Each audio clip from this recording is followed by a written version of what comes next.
On which item are you speaking on? Hi, 3B. Ruby, okay, go ahead. Hi, good afternoon. My name is Katie Gore, and I'm the president of Quadell Consulting, and it is an honor to be with you.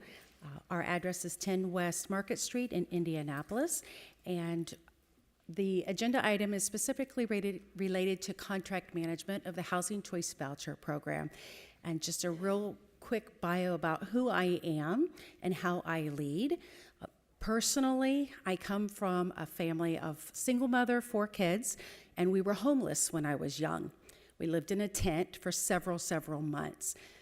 I was 12 years old, and I did not realize at the time that later I would be leading a national company that believes in affordable housing and providing housing to people who need it, actually going out and impacting people's lives. So even though I was 12 years old, I had no idea what affordable housing would mean to me as we moved out of homelessness and we moved into safe and stable housing. So I take my responsibility of leading Quadell very seriously because I've been there and I know how housing could be a launch pad for others. So our company, Quadell, is in the business of helping programs do exactly what they're supposed to do and provide that launch pad for people and provide safe and decent housing and to be able to be efficiently run. So thank you very much for this opportunity. Thank you. Did you fill out a card, ma'am? Did you fill out a card? So please Okay. do so, all right? We will fill out the card. You can do it now, all right? Thank you so much. Yes, ma'am. Back again. Did you fill out a card, madam? Yes, ma'am. Earlier, and then I left, and they canceled my surgery, so I come back to do it. Initially, Okay. I was here. My name is Madam Renita Holmes. Please check with the clerk in regards to the VOWER standards. Just quickly, I spoke to you about resilience, Happy Women History Month again, women in public housing, economic opportunity. But when it comes to women in public housing, people hardly think that we want to be resilient or that we think about quality air, quality water, and the right to know.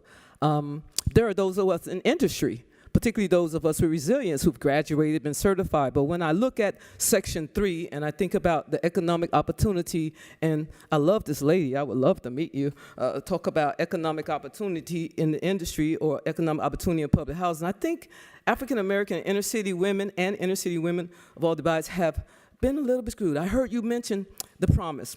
Here's the specifics. I think we deserve to work. Section 3 is a regulation that regarding funding and who we fund. The equal opportunity to be vendors, to talk about proper procurement. I've got another one for you here. And so I haven't seen that.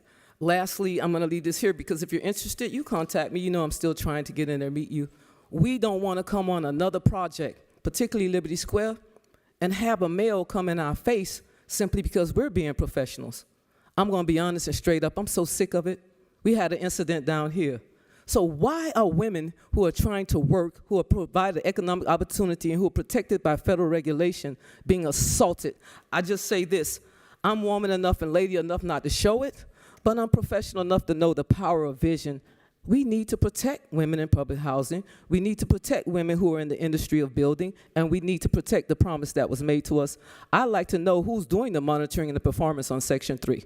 Thank you. Madam, I don't believe, I know your address is protected. Can you please state your name for the record? I did again. I'll mention it again. I'm Madam Renita Holmes, executive founder of Wave of Women in Public Housing Finance and Development. WOW spells mom upside down. Our Homes, Business and Property Services, as well as the creator of Toxic Tour, promoting green works for women. Thank you very much, madam. Thank you so much. So I see a line. Are these cards? Okay. So if you are, excuse me, hello, are you speaking on a public hearing item? No, you have to, can you please wait? I will call you. I will call you, okay? Did you fill out a card? All right, okay, all right. So I will call you. If you be speaking on a public hearing item, this is not the time, okay? Yes, but please have a seat, don't leave. You will be called, your name will be called. All right. Anyone wishing to speak on any non-public hearing item? Seeing no one approaching, affordable house opportunity for the public to be heard is now closed. Now, Madam Attorney, any Good afternoon, Madam Chair. Yes, sorry, we're switching it up again. Other than the matters that are listed in your official agenda and on this, the changes sheet, there are no, well, maybe there is. What is this?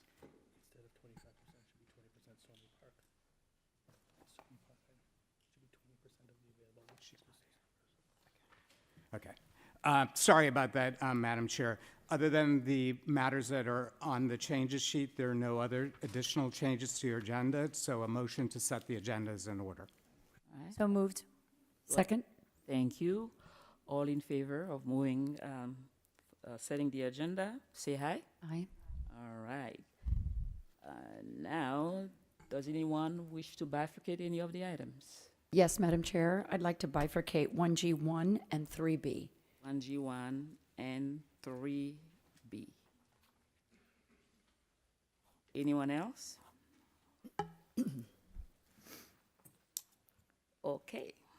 I'm happy to move all the, well, I guess we got to vote on that, but then I'm happy to move the ones that weren't pulled. Except for the public hearing? Mhm. Yes, ma'am. You would just Yes. second it? Yes. Okay, all in favor? Aye. Thank you. All right, now, Mr. Attorney, is it time to open a public hearing? All right. Yes, Madam Chair. Your first item is 1G1, which is and its supplement, which is an ordinance related to the rules of procedure of the Board of County Commissioners, amending Section 2-1 of the Code of Miami-Dade County, Florida, requiring public hearing for housing projects, including but not limited to the development or redevelopment of public housing and other affordable housing, providing severability, inclusion in the code, and an effective date. That is your first public hearing item. All right. Okay, let's see if we have, what do we have here?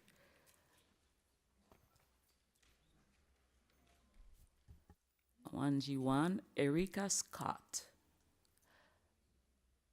Public hearing is now open if you wish to speak. First person I have is Erika Scott. Thank you. All right, jumped the gun earlier, but good to be here. Hi, everyone. My name's Erica Scott. I'm from Miami Homes for All. I'm speaking today as a member of the Greater Miami Housing Alliance, a coalition of local organizations working together to promote more affordable housing. Our address is 3250 Southwest 3rd Avenue. I'm speaking today on item 1G1, which amends the county's community benefits ordinance. Firstly, I want to applaud the item sponsor for prioritizing public engagement in this amendment. We believe that this amendment would be strengthened even further if it specified a minimum number of community meetings, we suggest 3, and ensure that these meetings are, firstly, adequately advertised to neighborhood residents, second, scheduled at times accessible to working people, including hybrid options, and third, facilitated with a trusted community partner.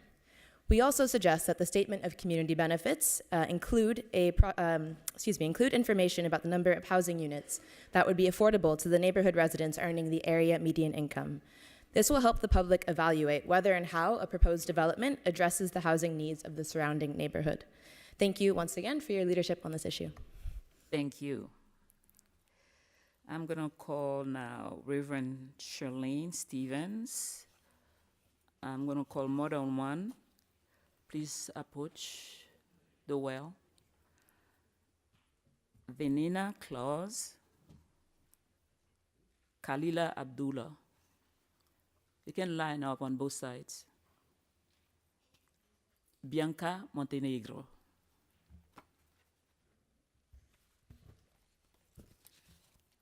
Welcome, madam. Thank you, and good afternoon, and thank you.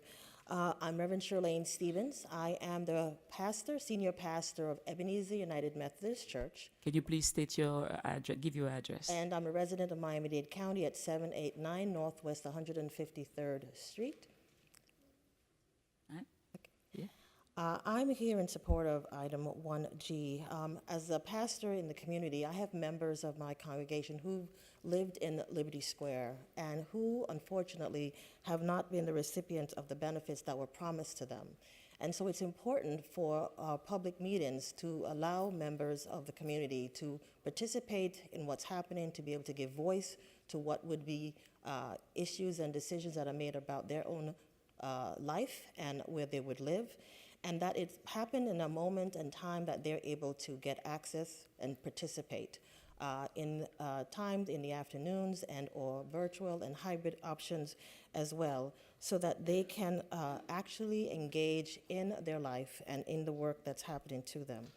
It's also important for us as community members to allow those who are creating these developments to be able to support the people, really give them the benefits that they deserve, and to hold them accountable so that our constituents and our residents and parishioners are able to benefit from what really is for them. Thank you. Go ahead. Good afternoon. My name is Geneva Claus, and I live at 3558 Southwest 26th Street.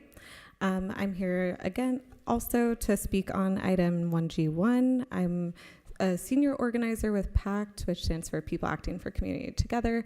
We have been working to try to get a meeting requirement for over a year now, based on the original amendment to the county ordinance to require a statement of community benefits. We think, as the Reverend just stated, that it's really important that our community members are able to give their say into the benefits that are supposed to benefit them. In addition to supporting the item, we think it could be made stronger with the requirement of a minimum requirement of meetings. Ideally, the number of meetings that's required to reach an agreement between the community and the developer.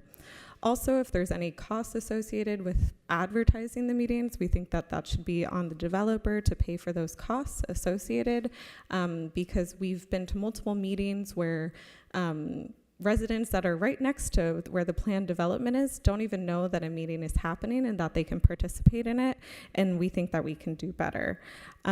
We also want to make sure that the meetings are scheduled at times that are accessible to our community, so we know that working people at our 9 to 5s a lot of us can't be here today for this meeting, for example, so having meetings scheduled in the evening time after a lot of people get off work, and also a hybrid option would be really wonderful to make sure that it's as accessible as possible to our community. So I want to thank you all again for your anticipated support of this item, and hopefully some amendments to make it even stronger to benefit our community. Thanks so much. My name is Khalila Abdullah, and I am a member of PAC. And I'm here to support, I ask your support for G1 to speak on that item. Again, I am interested in this item so that we can require at least a minimum of 3 meetings, with one at least being hybrid. They should be held at times that are accessible to working people, especially, so that they can attend. And the meetings should be clearly posted and simulated so that they are available to as wide of possible members as possible. And that developers should be responsible for any costs associated with the CBA and our CBA meetings. So we would appreciate your support. Please state your address for the record. Your address, ma'am. Thank you. Can you please give your address for the record? I'm sorry? Your address. Oh, my address is 1411 Northeast 159th Street, and that's in North Miami Beach, your district. Thank you so much. I got the message.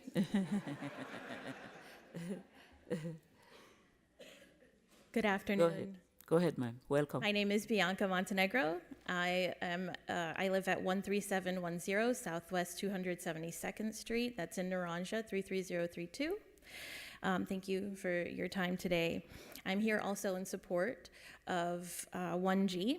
I think you've already heard from a lot of folks here today. It's very apparent that the community must be involved in these CBAs. When developers use our land, the community needs to be included. So I want to second, third, fourth, fifth, however many at this point, that we should have a minimum of 3 meetings. But really, realistically, it should be as many meetings as possible to come to a conclusion where the community gets benefits. These meetings should be hybrid, at the very least, perhaps virtual. There really should be clear accountability that the community has access to, that the developers are actually meeting those goals. And developers should have the financial ownership for these financial costs associated with the meetings or any other benefits to the community. And of course, the developers are making tons of money, okay? Their financial benefits far outweigh anything that we're asking for. And so we do believe that these few things that we're asking for are not so big, and they are working towards the justice that we just did in our Pledge of Allegiance. So we ask that you all support increasing the benefit agreements and what's necessary for the community to receive back from all these people making all this money. Thank you. Thank you. All right, I'm gonna call Philip Cardella, Deolinda Christian, Paola Saltzman,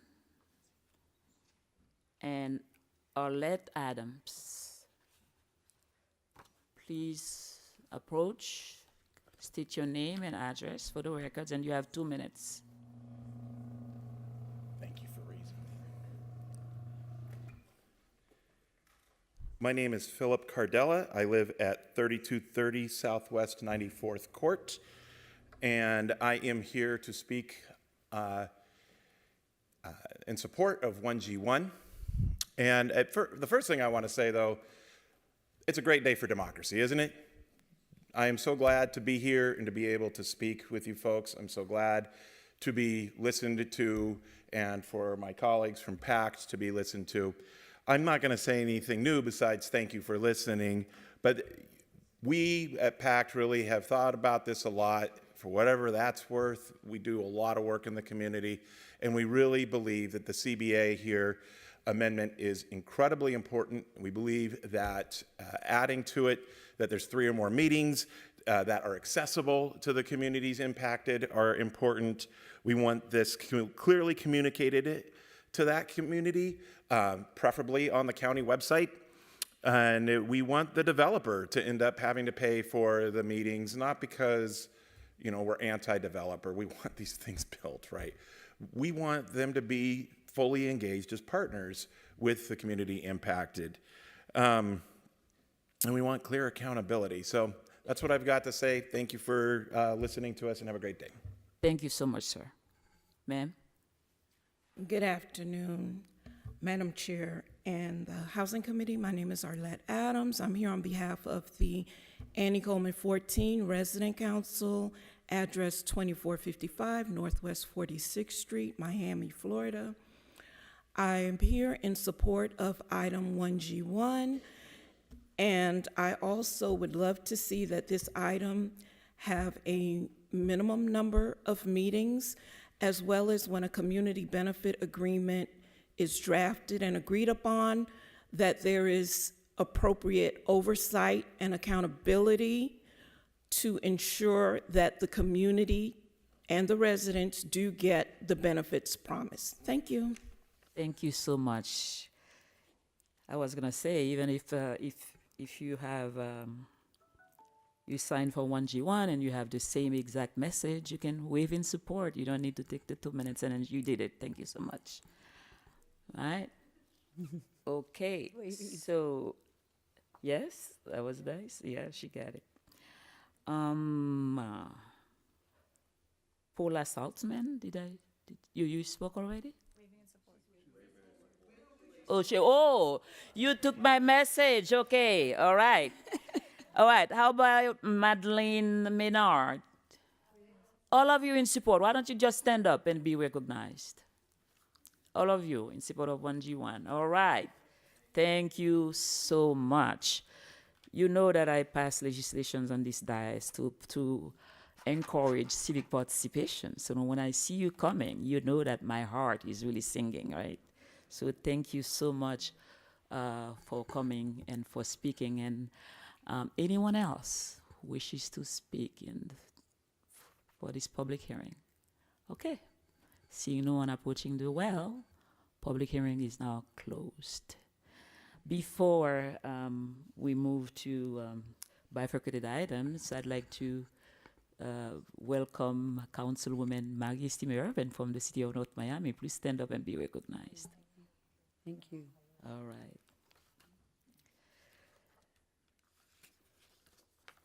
Okay. Now, Mr. Attorney, we are Yeah, Madam Chair, you're still on 1G1.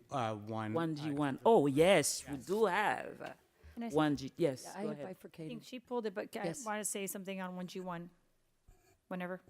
If you want me to start now, I'm happy. Yeah, but she pulled it. Yeah, that's what I'm saying. She said she pulled it, right? Yes, yes. You'll have a chance when we get to.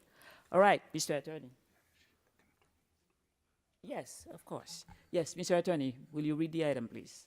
I read it into the title, I think. Oh, okay, you already read it? Yes, I Read- read 1G1 into the record earlier. No, 1G2 now. Well, are you going to, I think. Oh, okay, vote so, on okay, she 1G1 pulled it. Let me start with you first. Thank you, Madam Chair. So the reason I had pulled it is for the very reasons that we heard people here speak.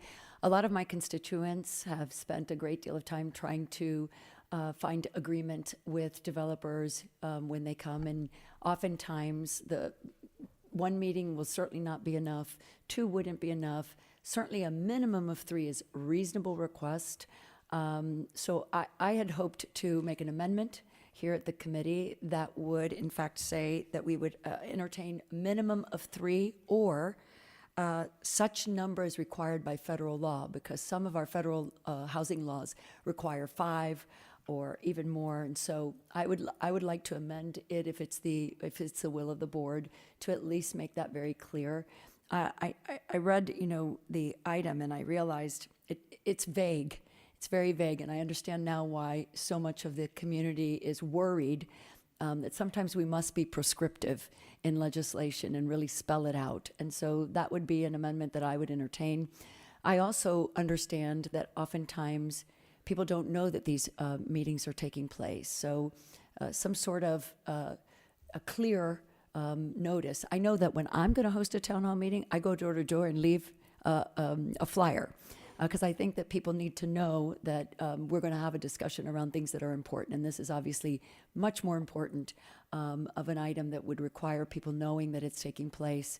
And lastly, that it be held when a reasonable amount of people can participate. Sometimes, that's a big complaint, especially in my district where people work and get home at 5 or 6, and the meeting may have started at 3 or 4 and they were unable to participate. So those are just concerns that I had on the item. I obviously am in support of the item, but understand clearly some of the complaints that we're hearing from citizens and why they would want to see a little more detail in this item. Definitely. Thank Commissioner you. Regalado, you Thank you. recognized. First and foremost, I don't know about an amendment because the maker is not here. I don't know if his staff is here. So we usually try not to amend without the maker here. But that being said, the purpose of committee is to amend items. So I leave it to the chair. A few things I wanted to clarify. I've actually, in the RFPs that I've done, I've included these meetings. And it took me over a year and a half with staff to figure out how to include meetings. Because, Madam Chair, when I first talked to staff about it, they said that having public meetings during an open RFP would be a violation of the cone of silence. So we went through some time to figure out that if the meetings were publicly noticed, that we could in fact have meetings during the cone of silence when the RFP was out. So I have done 2 RFPs where it's the first time that housing had public meetings during every single phase of the RFP. So I actually baked them in during all the different phases of the RFP. And we did virtual meetings because for like Pat has mentioned, for access purposes, virtual meetings were the best. We do virtual meetings starting at 6 o'clock, and we usually have them end before 8 o'clock, right? And we push them out to everyone. So I'm glad to see the item because I will tell you it worked in my RFPs. We got feedback before, the RFP was done. We did one before the RFP went out. We did one when the RFP was out on the street so that the people that were responding to it could hear what the community wanted. And then we did one when staff got the item and we were in the selection process. And then we did one after the selection process where the winners presented virtually the item before it came to the board. I'm a proponent and we did it. I will also give you a cautionary tale. It takes a lot of effort to get that done. So just FYI, in terms of logistics, in order to get everybody, you got to get staff, you got to get a date where staff is available. Then you have to, make sure that everybody's available in order to present. We moved it really quickly because we said, listen, whatever day that people are available on, we're going to do it on that day. We're not going to get prescriptive as to it because we just wanted to move the items along. But there is a world in which if you do it in person or if you want to have it at a particular location, you can actually slow down housing. So I just say that as I think virtual and where people can participate as part of that virtual meeting is what I found was the best thing. Now, to clarify some points, separate and apart from that, whenever you have a housing project that impacts residents, if there are human beings that live there, so if it's a rat or it's something, HUD already requires a series of meetings. And those meetings actually have to be in person and hybrid. That's already a requirement. So for those of you who spoke about the residents that are being impacted, that already happens. Nathan and I have done way too many of those meetings, right, Nathan? And our staff is amazing about doing it in person and then doing it virtually. And we do provide notice at their door. The department does that. So we as county commissioners cannot, because obviously they have there's privacy issues, right? So, but they provide notice by email and on the doors. So for folks that are impacted. I have done those meetings, and the interesting thing about those meetings is the public gets upset that they can't participate in those meetings, but there's a reason that the public can't participate in those meetings because those meetings are about those residents voicing their concerns about how their units or their situation is going to be impacted by the development.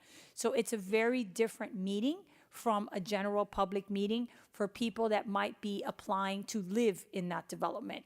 They're two very different situations because those people want to know, is my 3-bedroom going to be made available? One situation that we had, I live in it. I had an accommodation because I have dialysis. In the new building, am I going to get the 2 rooms that I need because I need a room for dialysis, right? So it's very hyper specific.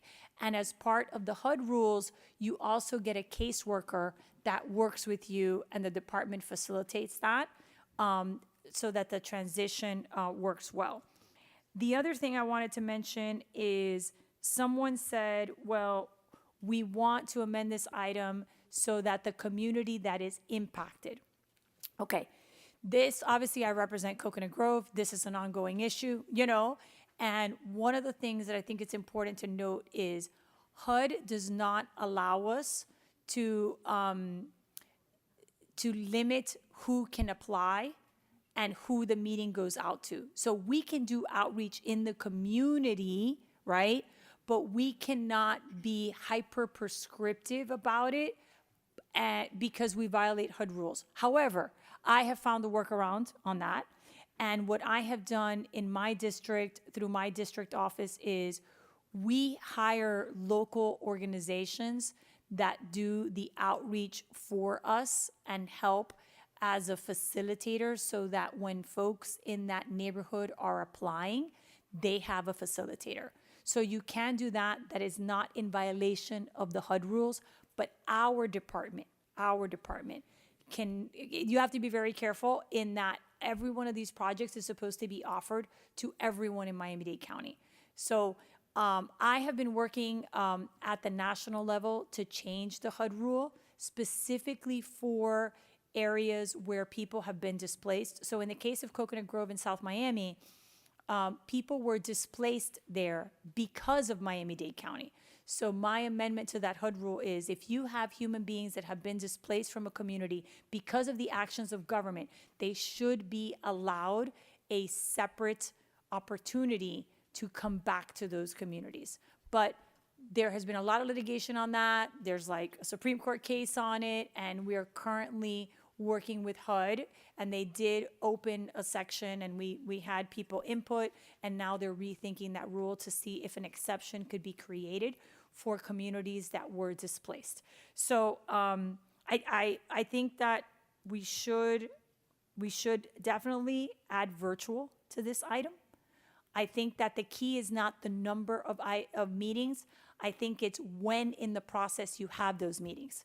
Because you could have 3 meetings at the end, and it doesn't impact anything.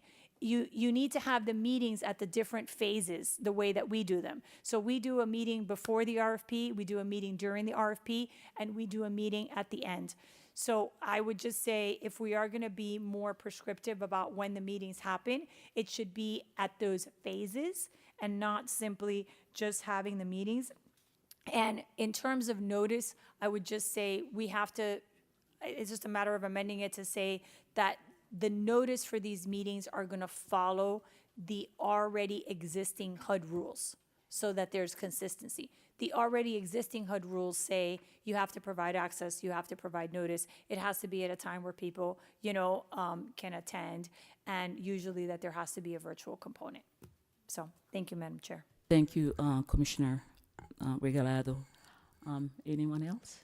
I just want to follow up. I want to thank Commissioner Regalado for her work and for her explanation. I agree with her about virtual, and I absolutely agree that, sometimes people skirt around these meetings and do it at the end when it's too late. So I really like the phasing in of those at minimum 3 meetings. So I would absolutely, and again, I apologize. I know the sponsor is not here, but I don't think that this changes things too dramatically to make an amendment to include both virtual meetings and a minimum of 3 phased out over the project as described by Commissioner Regalado. Thank you, Commissioner Lopez. I support these amendments. I think a minimum of 3 is important. But to me, as you know, in my former life, I was a community organizer. That was my life work. And I believe that residents have the right to be at the table at every level of any development coming to their neighborhoods. So a minimum of 3 is okay. More, as you clearly indicated, Commissioner Lopez, is also okay. If more is required for the residents to understand every change that will occur in their neighborhood, so be it. But I think I'm okay with a minimum of 3. I'm also okay with the virtual, even though personally my preference is in-person meetings. But I understand that having this opportunity for people who cannot be there in person, so that every voice is heard, I'm amenable to that. So virtual meetings is okay. And then the maker of the item is here, but I think as a committee, Mr. Attorney, since we all agree, we can accept these amendments, right? Mr. Attorney, would give me a minute. That's correct. The committee has the authority to amend an item before it. Yes. I was just Commissioner gonna Regalado? Thank you. I was just going to say, I don't know if his staff is here. Normally what we do is, we see if somebody can chase down a staff member and see if they're okay with it. Again, I'm happy to amend it. But yeah, I'm happy to support the amendment, but someone could just run and see if Iraida's around. I'm sure he's fine with it as we go through the rest of the agenda. His chief of staff, CF Iraida's here. No, I know as a committee we can do it. I just, I don't want him to think it's an unfriendly amendment. So normally we just chase down a staffer to see if they're okay with it. I agree, it doesn't change. I don't think it changes his item. I think it enhances his item personally. And the only other question I have is for Nathan, in terms of the logistics of doing all of this. Just, is he gonna need more staff? What's the plan? Some people mentioned have the developer pay for it. That's not really how that works. We don't want developers hosting meetings. We want our department to host the meetings. But obviously, Nathan, you only have so many humans that do this outreach. Are you gonna be okay with like 3 meetings for all of these things? Or are you gonna need more humans in the budget? Nathan Kogan. You are recognized, sir. Thank you, Madam. Nathan Kogan, Housing and Community Development. We do have a resident outreach team, resident services. For HUD required, or RAD redevelopment, we're required to have 5 meetings already. I think we would want to take a look at if we're going to mandate a minimum of 3 prior to. I think we would want to take a look at our staffing. Now, with regards to the developer subsidizing, I think there are some costs. There are notice costs. There are room costs. And I believe that it would be appropriate if they absorb those costs. Not that they would put on the event, but they would at least subsidize the event that HCD would be running, not the developer. Right. So I mentioned that because if we're going to amend it, we might as well amend it and also deal with the fiscal impact. So I think that there will be a fiscal impact. I don't want developers running meetings. I want our staff to do it, and also our staff coordinating and making sure that the notice gets out so that we have some accountability on that side as to what actually went out. Thank you, Commissioner Regalado. Nathan, you wanted to say something else? Yes, if I may, through the chair. You are recognized. Thank you. Similar to, like, comparing it to zoning and just the appropriateness of it, zoning applications, those meetings are done by the county, but again, those application fees include the cost of that. So this is, I would say it's a good comparable. Thank you. So we can do 2 things. We can defer, since the maker of the item is not here, but as a committee, we have the right to move forward. So, Mr. Attorney? Yes, Madam Chair, you can defer it, or you can make the amendments here, and at the appropriate time, Okay, so Commissioner Lopez, would Yes. you? Yes, I would like to amend it, and I think the county attorneys have an amendment that they can read into the record. All right. Okay, so we're gonna, on MDC 006 and MDC 008, the new paragraphs are gonna add the following sentence.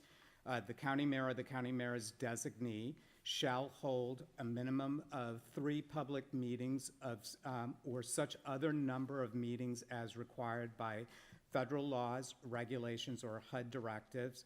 Hold on a second. And such meetings shall be held at a time, place, or manner, including virtual meetings, to allow for a greater number of participation by the residents and community. Such meetings should be phased over the life of the development of the project. All right. I don't love it. Commissioner, can you wait, please? Wait to be recognized. Yeah. Yes. All right. Did you? I'm good with it, but I'm obviously anxious to hear what Commissioner Regalado Okay. has to say. You Yeah, recognized. Yeah, so let's take it step by step. So I think it encompasses a lot, but I think it would be easier for Nathan if it just mirrored his requirements. I don't want to create a requirement for meetings in the item. I would rather that it mirror what he already has to do. Because 10 years from now, 5 years from now, right? You know, I think that, and when you say like through the phasing, like I would rather it say specifically, because as he mentioned, RAD already requires it after the fact. So now we're saying before the fact. So I think it's better if it's like before the RFP goes out, when the RFP is out on the street, right?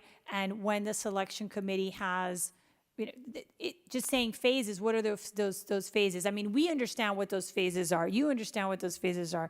But I think that we need to be a little bit more specific as to when those are happening. And then Nathan also mentioned the issue of the cost. So obviously, he was very specific, right? That the developer. So we're going to do meetings at the beginning. So whoever wins the award at the end is going to have to pay a certain amount for those meetings at the end. So that has to be part of the RFP and part of the end contract, in that they're going to reimburse the Department of Housing for the notice for those meetings and for whatever hosting they incurred, whatever costs they incurred in the delivery of those meetings. So it's a great start, but it's missing a few pieces there in terms of what we discussed. Try again, Terrence? Mr. Attorney. Sorry. All right, so let's see.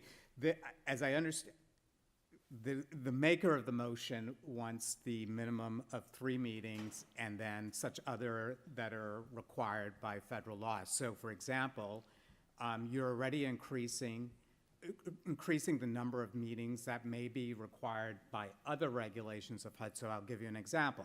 The disposition regulations only requires the county as a public housing agency, when it's disposing of the property, not through RAD, to have a meeting prior to the board's adoption of a resolution with the community. You've already increased that number to 3. RAD is already encompassed in the original motion. So I think the only thing that is that you're asking about, Commissioner Regalado, is the last part of what I read into the record, which is that such meetings should be held over a phasing of the project. Did you say including but not limited to when the department is developing the RFP? Right. So what I'm saying is that when the department is developing the RFP, I think that's when you really need to hear from the community, because if the RFP hits the street, like, the cake is baked. So that's why we did it before the RFP went out, so we can hear. And for example, I'll give you an example. When we did one in the Grove, people wanted home ownership. That was something that was not viable for that particular project, but we were able to bake that into a component of the RFP, and that flushed itself out. So those are the things. I just don't know how complicated that'll be for Nathan. Here comes Nathan. And before Nathan speaks, let me just confirm also that the cost of those earlier meetings, you Reimbursed. you want the developer to reimburse, and that would be built into any RFP that goes out, that even though the department's holding these meetings and we don't have a developer on hand, that you want them to bear the cost. Right, because if not, it'll come out of the Commissioner general Regalado, I don't like this back and forth. Can you please wait to be recognized? For my part, I don't have any problem with the amendment. I don't know if you do have any issue with it. No, I do not, Madam Okay. Chair. So I understand the issues that you raised, but I don't want to be too specific, because this item will be coming in front of the full board. And I know what you might be thinking. I mean, we have to fix it. But when I heard the amendment, I think everything that we agreed on is included in it. And then I see Nathan standing up. Do you have any issue with the amendment as proposed by Commissioner? Madam, through the chair, I don't have any issue on the concept of it. However, there are some nuances that I want to be careful on. For example, we received the 8-4 unsolicited applications or bids. Obviously, there can't be a meeting prior to an 8-4 because we don't know that's coming in. We wouldn't want that to conflict with this language. So I think my recommendation would be, as you go from this reading to adoption, we can take a look at some of those nuances. Mm-hmm. Another really nice part about this this ordinance as well is that it does require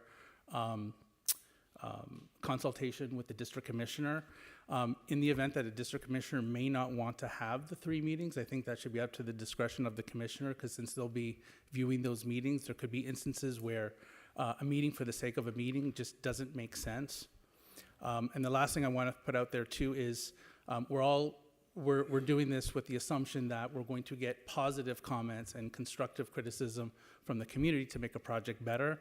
In many cases, and I've seen this again from the zoning side, you could have communities that hijack this process and use it, because once they hear affordable or workforce housing, they will do everything they can in their power to prohibit that or to push that away, like not in my backyard, and we don't want that as well. So, you know, from my perspective, again, we like this idea of the additional meetings. It makes it easier for us. But I think that the district commissioners, as they observe these meetings, may want to adjust how they do those meetings on the fly. That would be my suggestion. Thank you. For my part, I heard what you say, and then I disagree. I believe that time spent with residents for them to really give their input in developments that will be coming to their neighborhoods and is never lost time. I disagree on that aspect. I think it is extremely important. I don't have any issue with the amendment the way it is stated, it is written. Do you have any issue with it? No, other than I don't disagree with Commissioner Regalado on the before the RFP is written has to be the first one, because she's right. Once that hits the street, we're done. Yeah. And there's really, in essence, nothing to talk about. I don't know how there's any way that we could fix that without withdrawing the RFP, which is timely, costly. I mean, I don't disagree that if we could do that, because I think what Commissioner Regalado is telling us is that these meetings are after the fact. And I think when I want the people to speak is before the fact. And so I would not disagree with amending the amended language to include that specific language. Okay, Mr. Attorney? And just to confirm, Commissioner Lopez, is your proposed amendment excluding the cost to the developer? No, I would want the developer. I don't want the county or the public to have to pay for it. I like the idea that at the end, when a developer is selected, it's already written into the RFP that they will reimburse the county for those costs. So, do you want me to read? Yes, would you please? I'm sorry. Okay. Yes. Just so we're clear. Starting again, the county mayor or the county mayor's designee shall hold a minimum of 3 meetings of such, or such other number of meetings as required by federal laws, regulations, or other HUD directives, and such meetings shall be held at a time, place, or manner, including through virtual meetings to allow for a greater number of participation by the residents and community. Such meetings should be phased over the life of the development of the project, including but not limited to the development of the solicitation or RFP. And such costs for such meetings shall be borne by the selected developer. Commissioner Regalado? Yes, that covers it, because I Okay. don't want it to come out of the general fund. Good work. All right, so all mine is clear now. All right, and then this is accepted. All right. Mr. Attorney, do we need to vote on it or? Yes, it's an ordinance. Okay. All right. Madam Clerk, please call the roll. Madam Chairwoman, can we have a mover and a seconder? Yes. I'll move it. The item. Second. Commissioner Bermudez? All right, okay. Hold on. So I have no information. The maker of the item does not accept the amendment. So in that case, I'm gonna defer the item for the next committee meeting. Madam Chair. Yes, go ahead. I'm You're happy- recognized. Thank you. I'm happy to support the deferral. I think we had a good conversation with Nathan, and he brought up the unsolicited and some other stuff. So I hope the maker has an opportunity to talk with him a little bit about what we discussed, because there needs to be some amendment, right? That kind of voices what everyone mentioned here. So happy to move for the deferral. Okay, do we have a second? I'll second it. And then I agree with you. This time, we'll make sure that you, Nathan, and then the commissioner will sit down to hash out some of the issues that were discussed today. I think these are very important. And then a sunshine meeting might even need to be, held. So we'll look into that moving forward. So all in favor of the deferral? Aye. All right. Thank you so much. Madam And Chair? Madam Chair, is the deferral to the next meeting? Yes, to the next meeting. Madam Chair, may I ask a question? Yes, Commissioner Bermudez, you recognized. If Nathan could give us I'd like to get an understanding of the cost of all these meetings, no matter who pays for it. I'd like to get an idea, so I would just request that if he could provide us with that information before we eventually vote on this thing. Thank you. All right. You heard that, Nathan? All right. Mr. Attorney? Madam Chair, your next public hearing item is 1G2, which is a resolution authorizing, after a public hearing, the county mayor's designee to award funding for the fiscal year 2025 request for applications in an amount not to exceed $81,396,700 in documentary stamp, surtax and/or state housing initiative partnership program funds, $715,000 in home investment partnership community housing development organization program funds, and $50,000 in home chodo operating program funds. Item 1G2 is your next public hearing item. Okay.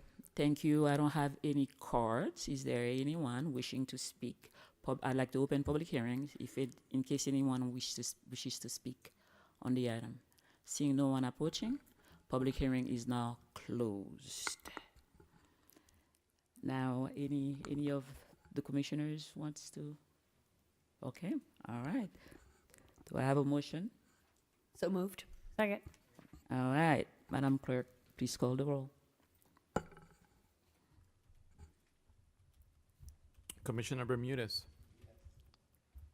Commissioner Regalado. Yes. Vice Chairwoman Lopez. Yes. Chairwoman Bastian. Yes.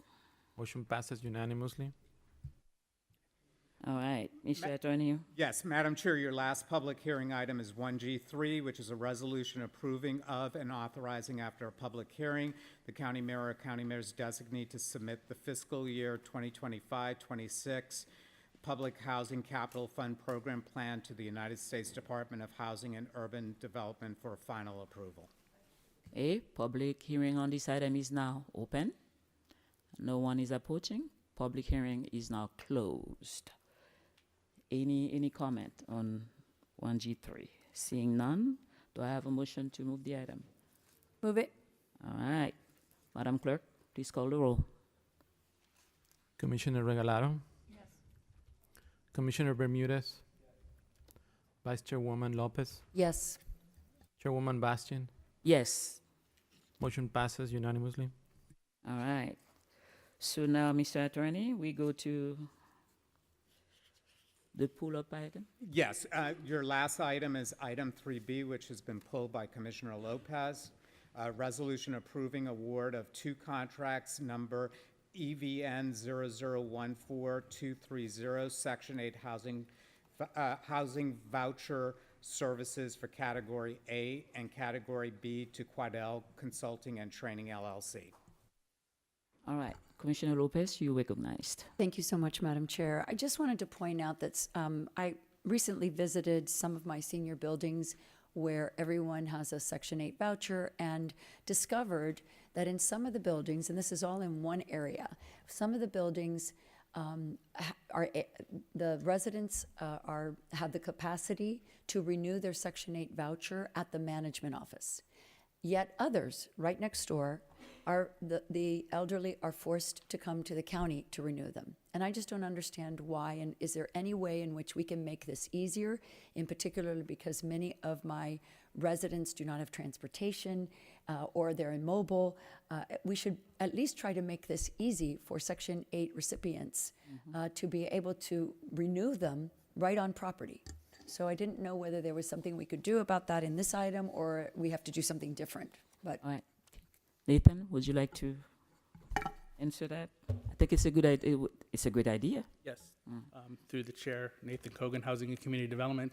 So in this instance, we looked at that, we were able to speak with your staff, and we think that's more of a local issue on site with management as opposed to the Section 8 program. However, we do have, I wouldn't say it's a final fix, but the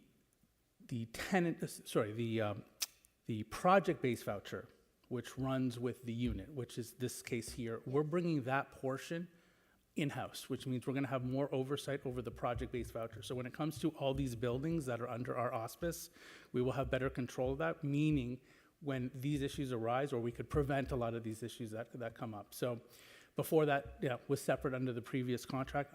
Now we are, again, bringing that component in-house to manage.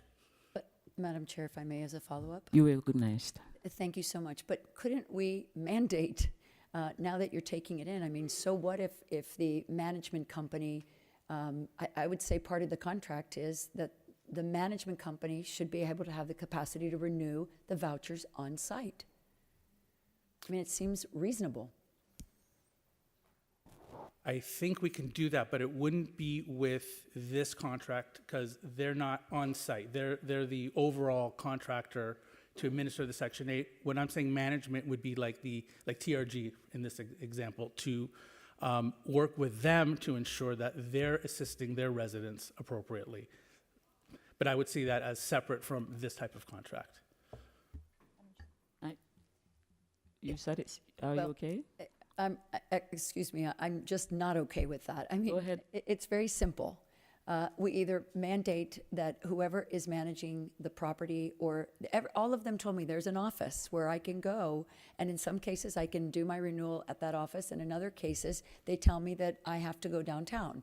So it just seems like a kind of an easy fix. If you want to be a project-based Section 8, building, this is how it has to be. This is how it has to happen. Yes, Nathan, I think this is something that you may need to discuss because, like Commissioner Lopez indicated, it is an easy fix. I don't think it's too late. Yes, no, and through the chair, we fully agree, Commissioner. We fully agree. We just believe that it's through the management company, not through the Section 8 contract, which will be actually better. It's better suited because it's boots on the ground, and that we can manage those. So we think it's management. Thank you, Commissioner Regalado. You recognized. Thank you. Just a suggestion.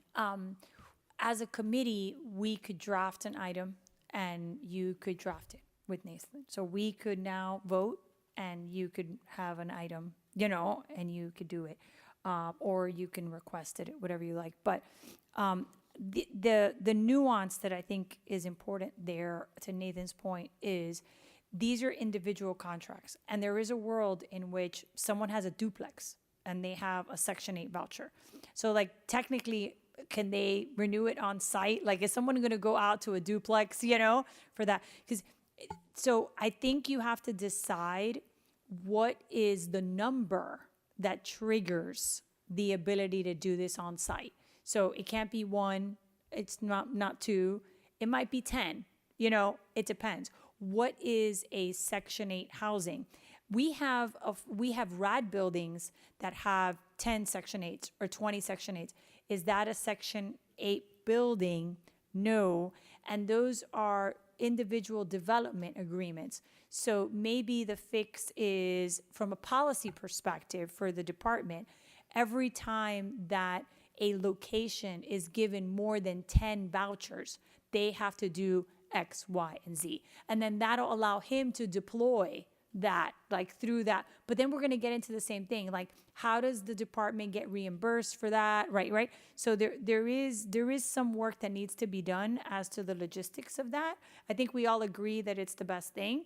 But what you don't want is to de-incentivize smaller people from taking the vouchers, because we already know that there's people that are holding vouchers and nobody wants to take them.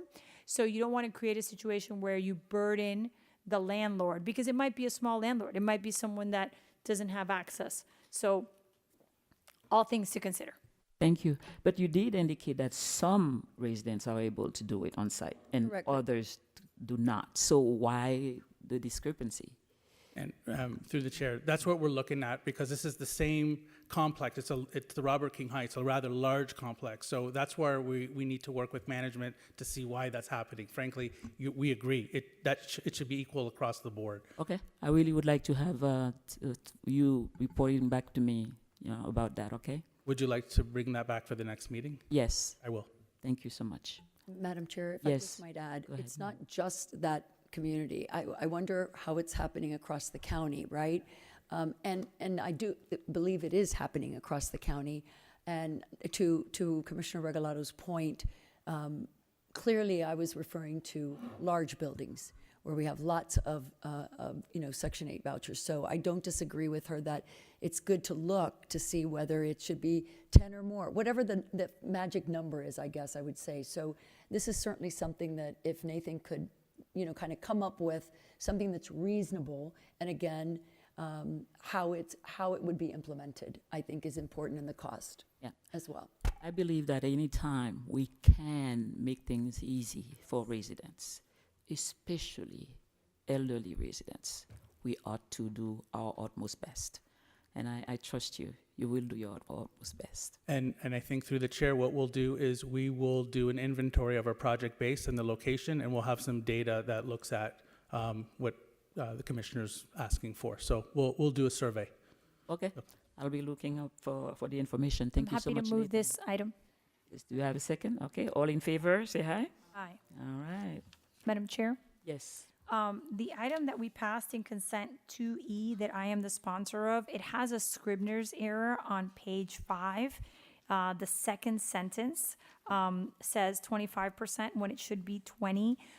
Can we reconsider that item so that we could change that Scribner's error and vote on it again? So I move to reconsider 2E for a small amendment. Yeah, go ahead. Mm-hmm. Thank you. All right. And then we say yes as amended? Well, we have to vote on it. We have to vote on the reconsideration. Yeah. That is correct. All right, go ahead. You need to vote on the reconsideration so it's properly before you. All right. So all those in favor? Aye. All right, now that it's back on the table, Okay, go ahead. page 5, the second sentence, we need to change it from 25% to 20%. That's the only error that I found. I don't know if you guys saw anything else. Nope, good. All right, and then I'll move it Second? Second, all in as favor? amended. Thank you, Madam Chair. Yes. All in favor? Aye. Aye. Any opposed? Okay. Wonderful. Thank you. Mr. Attorney? Yes, Madam Chair, the administration has also requested the advancement of the following items to the next BCC, 1G2, 1G3, 3A, and 3B. Can I add 2E? Actually, I'd like to move all of them. Okay. The next meeting. Okay? With the exception of With the one, yes. deferred item. Yeah, all right. Madam Okay. Chair, Yes. excuse me, I just wanted to put on the record that I would like to put a legislative request in for the report to do some amendments to what Nathan is going to bring back. Okay. I think it was a good idea on Commissioner Regalado's, so I'll put in a legislative request for that. All right. Thank you. So duly noted. Mr. Attorney? We'll prepare the item for Commissioner Lopez. All right. Thank you. All right. Anything else? All right. No, ma'am, just a motion to adjourn the meeting. Okay. So moved. All right. Thank you. Thank you, Madam Chair. Being adjourned. Chair.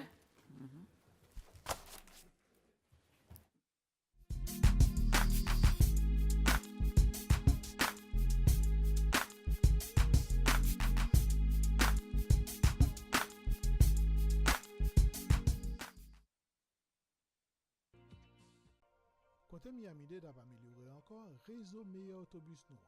Nous t'étendons et nous avons fait amélioration dans quelques routes autobus pour nous rendre plus facile pour aller travailler, l'école, qu'à docteur, à l'autre côté qui fait plaisir.